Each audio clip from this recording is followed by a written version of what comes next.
కేటీఆర్ గారు, మీరు నిన్న మాట్లాడుతూ గ్రూప్ 1 పరీక్షలలో 563 అభ్యర్థుల దగ్గర 3 కోట్ల రూపాయలు తీసుకొని ప్రభుత్వం వాళ్ళని పాస్ చేసిందని అంటారు. మీ హయాంలో మీరు ఎట్లా ఉద్యోగాలు ఇల్లే? మీ హయాంలో group 1, group 2, group 3, group 4 DSC పెట్టే పరిస్థితే లేకుండే. చిత్తశుద్ధితోటి రేవంత్ రెడ్డి గారు కాంగ్రెస్ ప్రభుత్వం ఎట్టి పరిస్థితుల తల్లిదండ్రులు అప్పుల పాలవుతున్నారు, పిల్లల భవిష్యత్ ఖరాబ్ అవుతుంది, ఈ పాటికి ఇంక్రిమెంట్లు ప్రమోషన్లు వచ్చే స్థాయిలో ఉన్న వాళ్ళు ఇంకా చదువుకునే స్టేజ్లో ఉర్రు అన్న ఉద్దేశంతో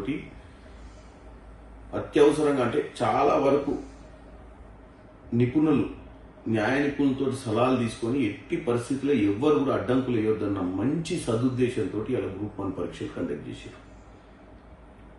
563 విద్యార్థులు అంటే మీరు టోటల్ గా ప్రతి విద్యార్థి తల్లిదండ్రులు 3 కోట్లు కట్టే స్తోమత ఉన్నట్టుగా మీరు చెప్తారు.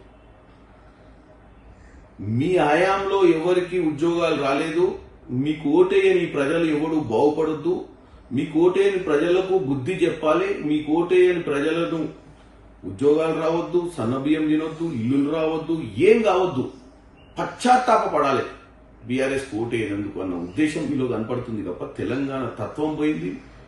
మీ టీఆర్ఎస్ పార్టీని బీఆర్ఎస్ చేసినప్పుడే నీకు తెలంగాణ తత్వం లేదు, నువ్వు ఆర్థికంగా దోసుకుందామన్న ఆలోచనతో నువ్వు రాజకీయం చేసినావు తప్ప ప్రజల మీద నీకు ప్రేమ లేదు. అమెరికాలో చదువుకునే నువ్వు, ఉద్యోగం చేసుకునే నువ్వు ఇండియాకు వచ్చి ఈ స్థాయికి ఎదిగి మంత్రి పదవి అనుభవించింది ఇదే తెలంగాణ ప్రజల పుణ్యాన.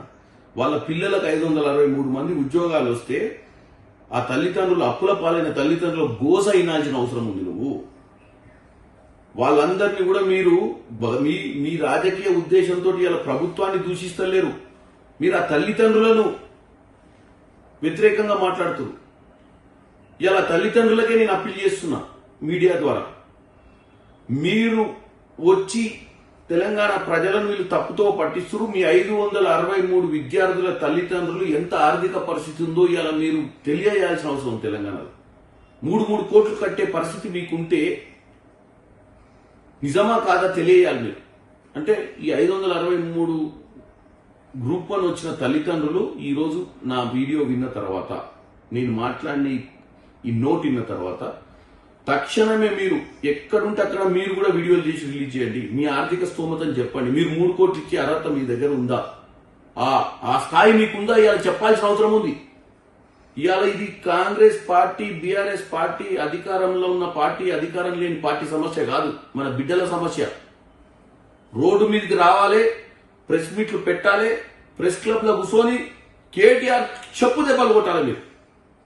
కాబట్టి ఈ సమస్యను పరిష్కారం చేసుకోవాలి. ఇలా గ్రూప్ 1 ఆపుతారు, గ్రూప్ 2 ఆపుతారు, గ్రూప్ 3 ఆపుతారు. ఏ పిల్లగానికి ఉద్యోగం రావద్దు, మళ్ళీ మేము అధికారంలోకి వచ్చిందాకా అనే ఒక దౌర్భాగ్యపు ఆలోచన కేటీఆర్ లో కనపడుతుంది. అంత ఉత్కృష్టపు ఆలోచన వచ్చినటువంటి కేటీఆర్ చెప్పుతోడు కొట్టాలి మీరు అందరూ తెలియజేస్తున్నారు. అసలైన తొలి వెలుగు. ఫాలో వాట్సాప్ @తొలి వెలుగు అఫీషియల్.